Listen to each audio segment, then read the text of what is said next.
Bueno, seguimos en el magazine de Biosfera Televisión. Anoche se presentaba en la Sala Saramago de la Fundación César Manrique el libro Antonio Álvarez, La mano izquierda de Pepín Ramírez. Lo ha escrito la periodista que tengo aquí a mi lado, Isabel Uzarreta.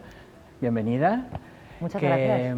Yo creo que de todos estos 5 magníficos, que para que la gente, ahora ya explicaremos un poco, yo creo que es el más desconocido para el gran público de la isla de Lanzarote, Antonio Álvarez. Yo creo que eso a todos, y no sé si a ti también te pasó lo mismo cuando la Fundación te dijo, Isabel, me gustaría que hicieras un libro sobre Antonio Álvarez. ¿Cuál fue tu primera reacción?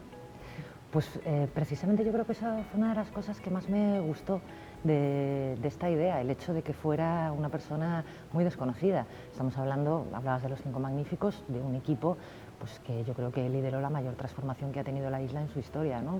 Década de los 60, principios de los 70, de una isla que estaba en una situación verdaderamente dramática a todos los niveles, con pobreza, con falta de agua, con falta de infraestructuras, con caminos de tierra.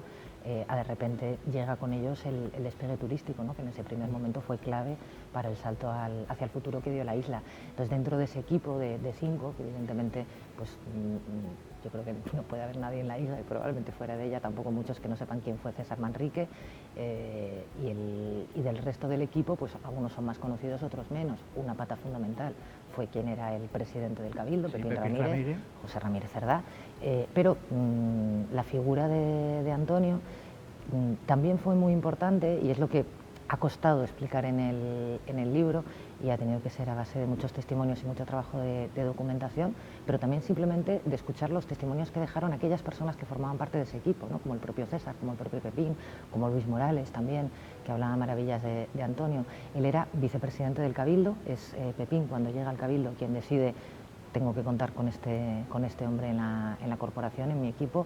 Se lo lleva como vicepresidente del Cabildo, pero también como responsable de áreas que iban a ser vitales en ese momento, como Hacienda.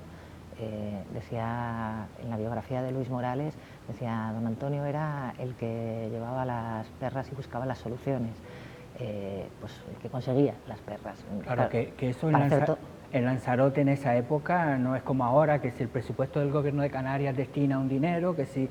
No, había que buscarlas, ¿no? Sí. Había que buscar las perras. Los 5 magníficos, para que un poco que era César Manrique, Pepín Ramírez, Jesús Soto y Luis Morales y Antonio Álvarez, que se reunían, ¿no? Era una especie de, ¿no? También ellos una especie de reuniones en donde coordinaban los trabajos, ¿no? Y ahí entraba también Antonio Álvarez. Pero claro, Antonio Álvarez no era de Lanzarote, ¿no? ¿Cómo llegó Antonio Álvarez a la isla de Lanzarote? Pues es otra de las cosas fascinantes de este personaje, porque ayer lo decía en la presentación, es una historia auténticamente de novela, la de Antonio Álvarez, y lo que es la primera mitad de su vida, de novela trágica. Estamos hablando de un hombre que nace en 1910, que tiene unas circunstancias personales muy, muy duras. Bueno, antes de nacer él ya había fallecido su padre, cuando su madre estaba embarazada de Antonio.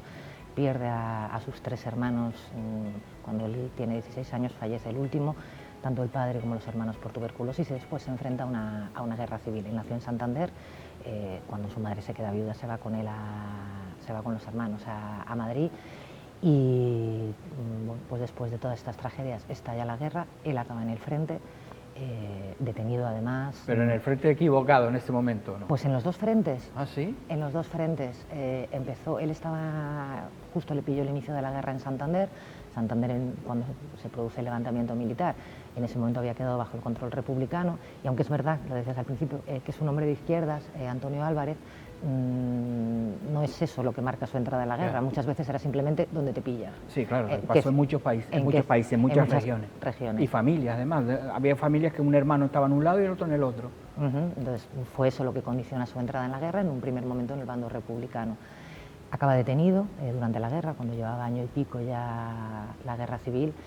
Acaba en una especie de campo de concentración en unas condiciones durísimas, y hay un momento, él era telegrafista de profesión, en el que, estando detenido, pues descubren que podía ser valioso en el bando, y lo que hace el bando nacional es incorporarlo a sus filas.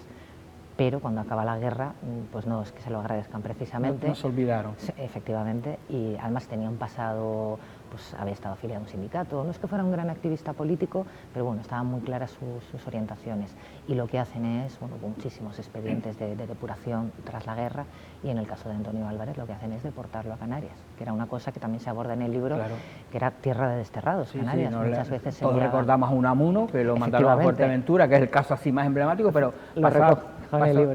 pasaba con mucha gente, ¿no? En la península, y de hecho era verdad, mandarte a Canarias, a Fuerteventura, era un destierro total para gente que vivía en Madrid, con unos servicios, con coches, con metro, y llegabas aquí y era nada, desolación total. Sí, Unamuno de hecho tiene textos hablando de Fuerteventura en concreto, pero que el paisaje era muy similar en ese momento al de Lanzarote, hablando de eso. Bueno, y aterrizó en la isla de Lanzarote. Aterriza en la isla como represaliado de la dictadura, y una de las cosas increíbles que decía antes, que tiene una historia de novela, es que ese hombre que llega aquí como represaliado de la dictadura, aún perviviendo la dictadura, él lo decía antes, fue vicepresidente a principios de los 60. Que en esa época, es si cuando no era... entra, sería la dictadura. Claro. Pues acaba de vicepresidente del Cabildo de Lanzarote, aún bajo ese régimen, de la isla a la que había sido deportado. Lo que pasa es que cuando hablamos de por qué lo eligieron, es que el Pepín Ramírez también era un poquitito, no era mucho de... No era facha, lo que se conoce como un facha, ¿no? En ese sentido, no era franquista. No. Era una persona también, evidentemente en esa época está claro que no podía ser tampoco, ¿no?, un comunista tal, pero que sus ideas no eran tampoco de estas que dicen, era un franquista de pro. Evidentemente.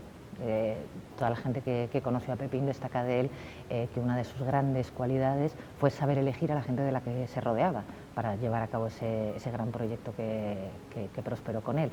Y en el caso de Antonio Álvarez, claro, si lo eligió es porque congeniaban mucho, se conocían desde hacía años, se habían conocido en la farmacia Matallana, en la antigua farmacia de la calle Real, bueno, que ahí continúa, por la mujer de Antonio. Antonio se casa aquí con Lila Matallana, entonces de la mano de ella entra, bueno, aparte de cambiarle la vida, de venir de un pasado muy, muy duro, él aquí empieza a vivir, así lo relatan sus hijos, que le cambia la vida y eso. Claro, de todas las miserias llega una estabilidad, ¿no?, una familia. Y al final, claro, pero llega una mujer como... y es ella la que le presenta a... Bueno, es ella la que le mete un poco en la sociedad. Los Matallana eran una familia pues influyente de la época, y en esa farmacia es donde conoce a Pepín Ramírez. Se montaban allí tertulias de toda la gente destacada de la época, y ahí hablando mucho, en muchas charlas durante mucho tiempo, pues efectivamente pasa lo que comentas, ¿no?, que descubrieron que sí que tenían formas de pensar en común, y cuando Pepín llega al Cabildo, pues él toma posesión cuando dimite un presidente, pero en cuanto puede formar su propia corporación,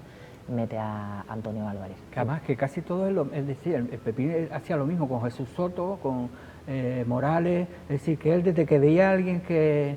¿no?, tenía ese don también, a veces es importante, ¿no? Sí, ese don de es muy decir, importante. Bueno, como la apuesta por César Manrique. Claro, claro. Hay que recordar que César Manrique era se fue a estudiar a Madrid, tenía tal, y él desde el primer momento, no sé lo que vio en él, que dijo, bueno, sí, está claro lo que vio en él, ¿no?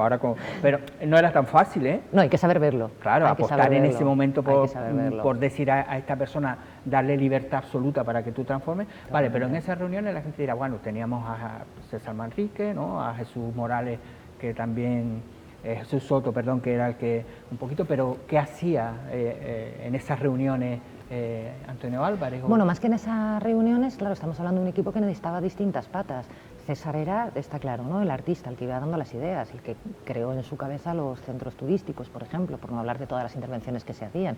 Lo decía antes, los caminos eran de tierra, se hicieron infinidad de carreteras que no era solo poner asfalto y piche, que se hicieron de una manera que algunas se han conservado tal cual, otras se han ido deteriorando, pero pues esos trazados, ¿no?, para que parecieran alfombras, que decía César, camuflando y haciendo que se conservara la esencia del paisaje de Lanzarote.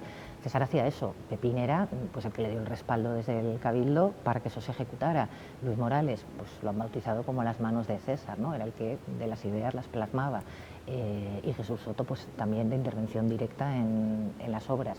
Y Pepín era el político, y Antonio Álvarez fue la persona en la que se apoyó muchísimo Pepín para hacer esa gestión desde el Cabildo de Lanzarote. También le tuvo que sustituir en muchos periodos, hubo periodos en los que Pepín, por circunstancias personales, estaba de baja, era Antonio el que se quedaba al frente, era también el que daba los discursos, cuando había cualquier inauguración, una intervención pública, era quien ponía voz. Sí, es verdad, porque Pepín decía que era muy tímido. temía, ¿no?, todo ese tipo de cosas, entonces era... ¿Y qué decía, por ejemplo, César Manrique sobre Antonio? ¿Cómo lo...? Pues de César, todo el equipo, así como en general ha sido una persona que no ha sido suficientemente reconocida, Antonio Álvarez, cuando uno lee lo que decían de él, gente de ese equipo, la verdad que dices, pues estamos cometiendo mucha injusticia no reconociéndolo. César, por ejemplo, el día que falleció Antonio Álvarez, hizo una anotación en su diario y decía: ha muerto mi gran amigo y colaborador en el nacimiento de Lanzarote. Claro, que si lo vemos así, pues no era artista, claro, y colaborador significa, ¿no? Claro, él no ponía todo ese esfuerzo. Para que César fuera César, bueno, lo definió muy bien Saúl en la biografía que hizo sobre Pepín Ramírez, ¿no? El hombre que convirtió a Manrique en César. César era un tremendo artista, y hubiera triunfado igualmente como artista internacional, pero la intervención en la obra pública en Lanzarote, la huella que ha dejado en Lanzarote, no hubiera podido hacerla sin un cabildo. Claro. Que le respaldó, que le apoyó, que consiguió la financiación para llevar esos proyectos que muchas veces se veían como locuras en aquella época, que no fue fácil todo ese proceso que siguieron. Y ese cabildo era Pepín como gran líder, pero Pepín a su vez tenía el sostén importantísimo de Antonio Álvarez. Me decía el presidente de la fundación, el hijo de José Ramírez Cerdá, de Pepín Ramírez, me decía: el día que Antonio murió a mi padre le cambió la vida. Tenían una relación muy estrecha, fue un punto de apoyo muy importante para tirar adelante también con todo eso, que era difícil y que costaba, que había resistencia, ¿no?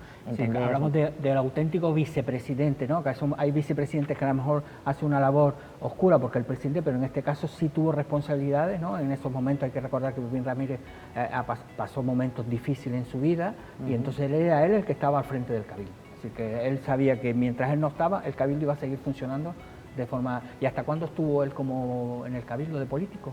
Hasta el 74, fueron 13 años. Justo casi antes de las elecciones, ¿no? Un poquito. Sí, les propusieron... Elecciones democráticas, hablamos, ¿no? Las primeras elecciones democráticas, efectivamente. Le propusieron continuar en política, pero ya no quiso... Ya había que afiliarse a un partido, ¿no? Sí, yo creo que ya también tenía una edad.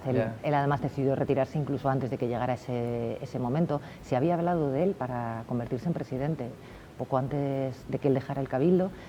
Se especulaba con que Pepín quizá podría retirarse, era uno de esos periodos en los que había estado de baja por enfermedad, y buscando en la hemeroteca de la época, pues me encontré un artículo, ¿no?, que haciendo quiniela, estas cosas que hacemos los periodistas, de quién podía ser el sustituto, y uno de los nombres que sonaban era el de Antonio Álvarez. Pero... Es decir, que a ti te ha tocado el papel de hacer justicia con Antonio Álvarez. Un papel precioso, un papel precioso, la verdad que sí. Fue un acto muy bonito el de anoche y muy emotivo. Bueno, estaba allí la familia en pleno de Antonio, son 5 hijos los que tiene, que es maravilloso ver cómo hablan de él. Para mí fue un reto hablar de alguien a quien no pude conocer. Claro.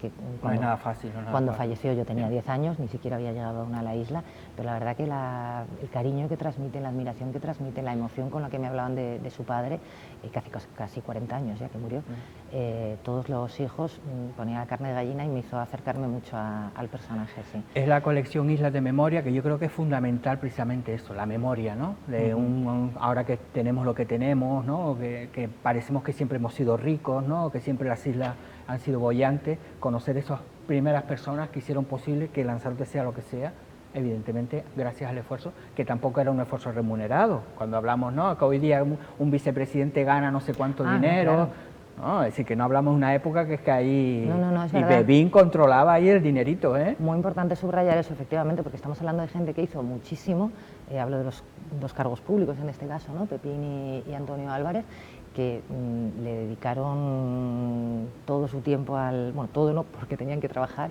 pero que le dedicaron muchísimo esfuerzo y su tiempo libre a un proyecto fantástico que sacaron adelante, pero que no cobraban por ello. Claro. O sea, estamos acostumbrados a los políticos de hoy en día, pero no, aquí Antonio Álvarez era telegrafista, era el jefe de telégrafos, de hecho mucha gente lo conoce y lo conocía como Antonio el telegrafista, pese a que también era vicepresidente del Cabildo.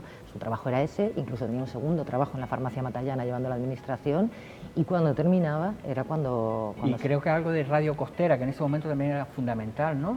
Sí, era jefe de telégrafos y en aquella época justo empezó a funcionar la radio costera y también estaba el... Claro, hay que recordar que Lanzarote era una isla eminentemente pesquera en ese momento y la radio costera hizo una labor muy grande en toda España, ¿no? Pero era ese tipo de radios que sí, para poder contactar pues, con los marineros que a lo mejor estaban en... No había la mar WhatsApp ni cosas de esas hoy día. Y, y había muchos meses que estaban también en alta mar. Pues Isabel, muchas gracias. Muchísimas gracias. Nada, ya te veré. Espero que sirva para eso, para lo que decías, para sacar de las sombras a Antonio Álvarez, porque la verdad que es de justicia. Bueno, pues nada, ahora continuamos en el magazine de Biosfera Televisión. Vamos a dejarle con otro de los vídeos de Arrecife en vivo.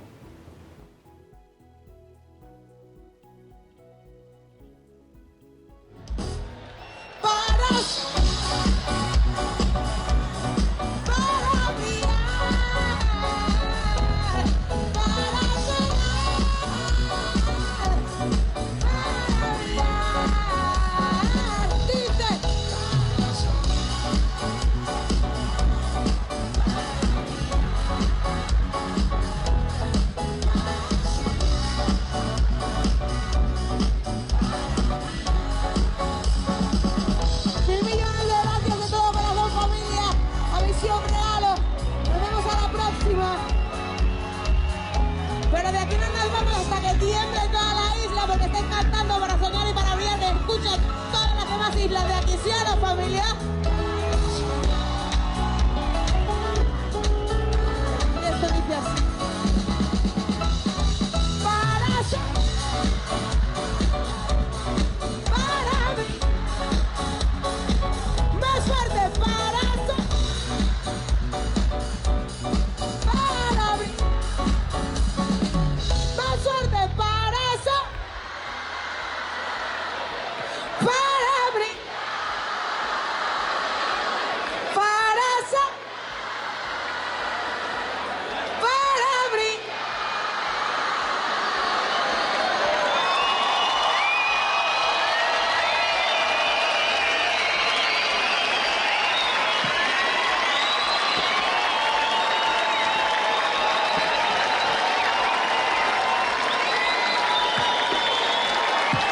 Muchas gracias, nos llevamos esto en el corazón, gracias familia.